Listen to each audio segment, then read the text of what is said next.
Amigos oyentes, hermanos queridos, el Evangelio del día, hoy 1 de abril del año 2024. Aquí estamos Patricia y Miguel, este matrimonio cristiano, dispuestos a leer y comentar este Evangelio. Primero la lectura, Patricia. Lectura del Santo Evangelio según San Mateo, capítulo 28, versículos del 8 al 15. Las mujeres, atemorizadas pero llenas de alegría, se alejaron rápidamente del sepulcro y corrieron a dar la noticia a los discípulos. De pronto, Jesús salió a su encuentro y la saludó, diciendo: «Alégrense». Ellas se acercaron y, abrazándole los pies, se postraron delante de él. Y Jesús les dijo: «No teman, avisen a mis hermanos que vayan a Galilea y allí me verán». Mientras ellas se alejaban, algunos guardias fueron a la ciudad para contar a los sumos sacerdotes todo lo que había sucedido. Estos se reunieron con los ancianos y de común acuerdo dieron a los soldados una gran cantidad de dinero con esta consigna: «Digan así: sus discípulos vinieron durante la noche y robaron su cuerpo mientras dormíamos.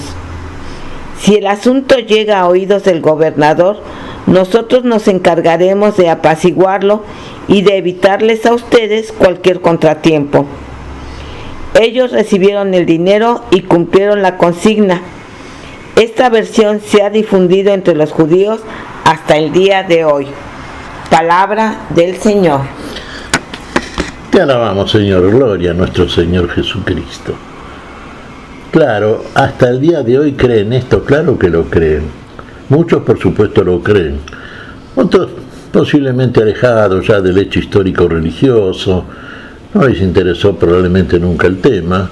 Bueno, pero en general sí, inclusive aquellos que desde el punto de vista de una responsabilidad central en el seno del judaísmo, sí se ocupan realmente de hacer correr esta noticia, ¿no? Que quede en los oídos y en la mente de todos aquellos que en realidad persiguen al Señor, de las múltiples maneras en que el ser humano puede perseguir una verdad, no para capturarla, conquistarla, sino para negarla. En la oposición que vemos aquí en estos dos grupos, las mujeres, las que venían siguiendo desde la Galilea a Jesús, que tenían sí, sin saber a ciencia cierta, con detalles, qué quería decir eso de la resurrección. Pero fueron al sepulcro, no se quedaron en la casa, fueron siguiendo al Señor.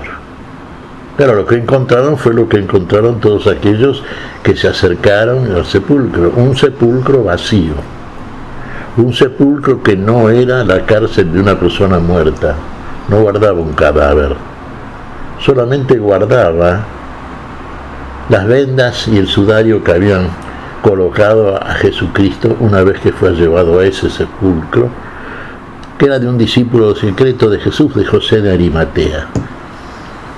Bueno, pero las mujeres, ¿qué aconteció?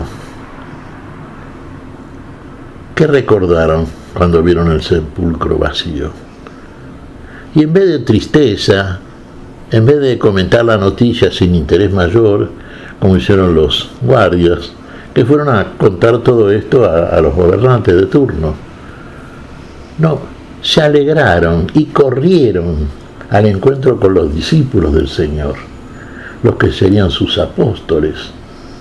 Conservaban en ellas una cosa capital: la esperanza en la resurrección.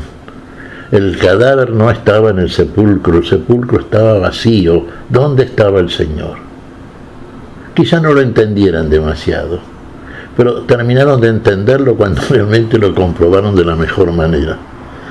¿Qué pasó durante su correr inclusive? ¿No? Fueron corriendo, había en el seno de las mismas una alegría que posiblemente no la pudieran ocultar demasiado sin entender del todo lo que había ocurrido, pero con una esperanza que se conservaba en ellas.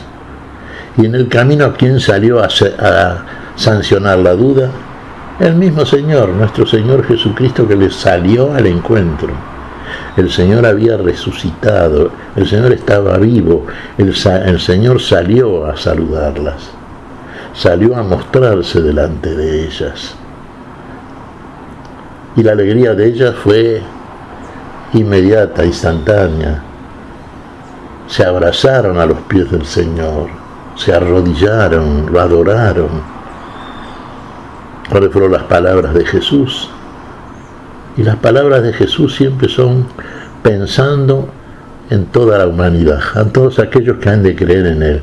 Pero aquellos que han de creer en el tiempo en que Jesús estuvo con nosotros en su condición del Hijo del Hombre, sí, en esa condición en la cual hizo la redención y salvación de todo el género humano, de todos aquellos que realmente, como estas mujeres, tenían la expectativa de una vida que no se había perdido con la muerte, sino que estaba ahí delante de ellas,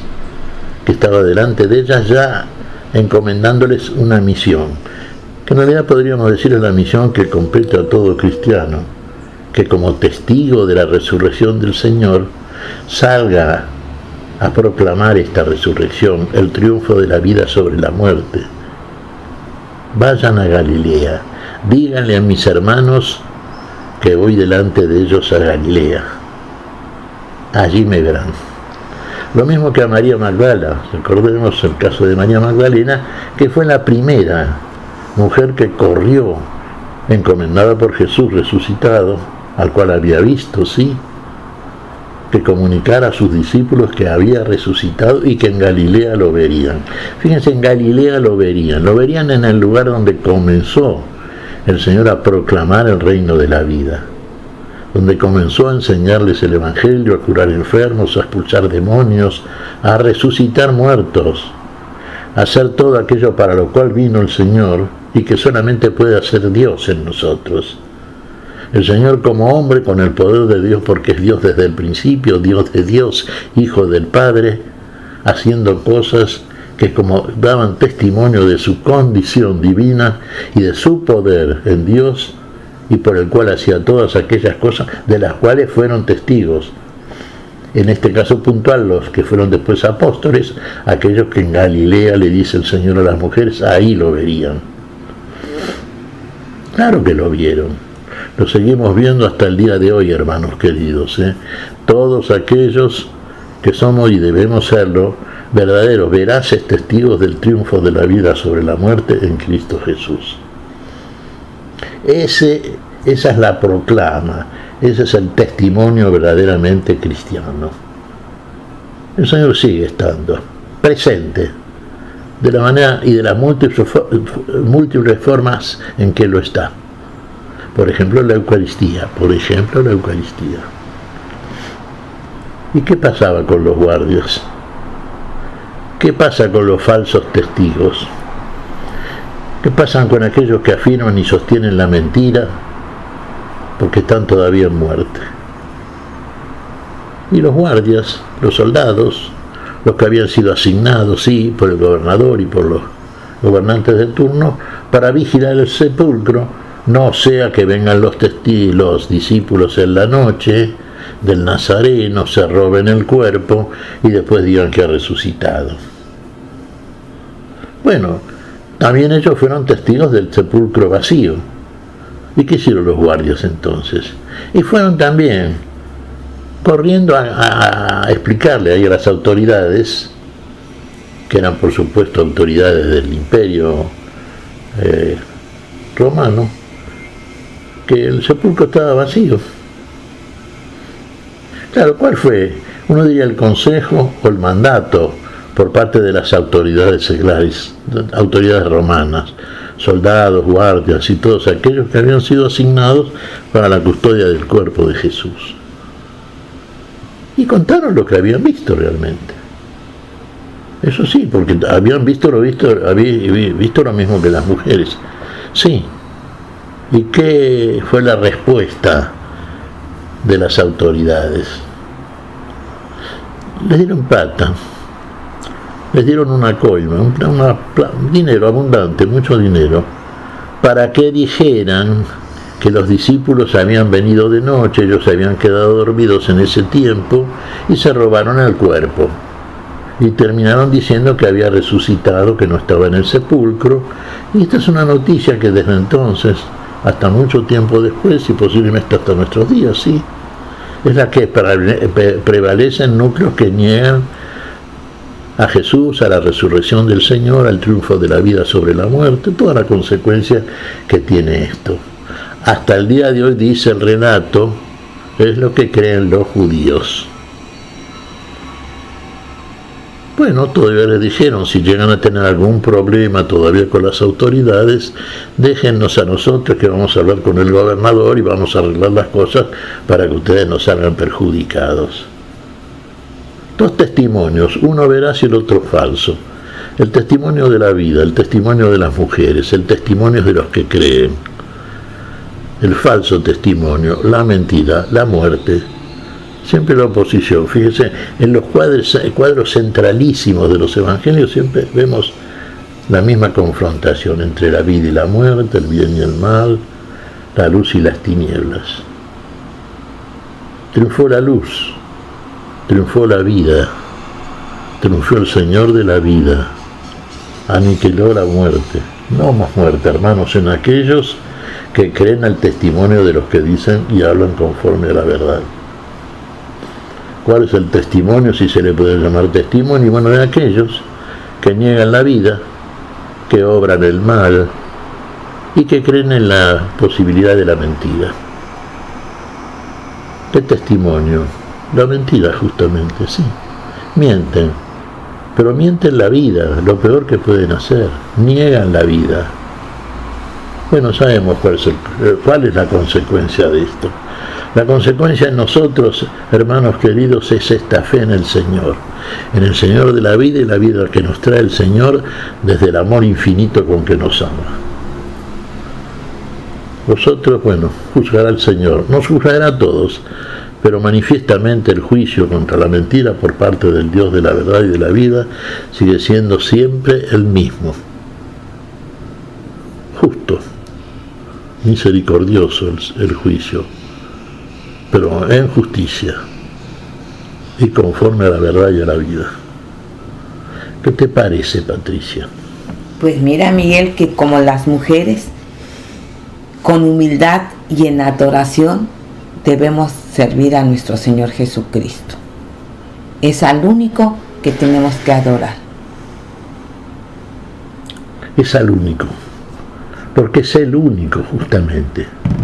Es el único que nos puede dar la vida, pero la vida plena, la vida eterna, la vida feliz, la vida en la gloria de Dios. A Él seguimos, a Él buscamos, Él nos encuentra, con Él vamos y con Él vamos a vivir la plenitud de la vida en una gloria que nunca dejará de ser. ¿Qué te parece si agradecemos al Señor? Muy bien, Miguel. Te damos gracias, Padre Celestial, en el nombre santo y por los méritos de tu Hijo amado, nuestro Señor Jesucristo. Gracias, Señor, por la vida plena, por la vida feliz que has recuperado para todos aquellos que te buscan, que te siguen, que te han creído. Señor, pedimos tu bendición para este día, tu espíritu de verdad, tu espíritu de paz, tu espíritu de victoria para la vida. En tu nombre santo lo hacemos, Señor. Por Jesucristo, Señor nuestro. Amén. Y amén.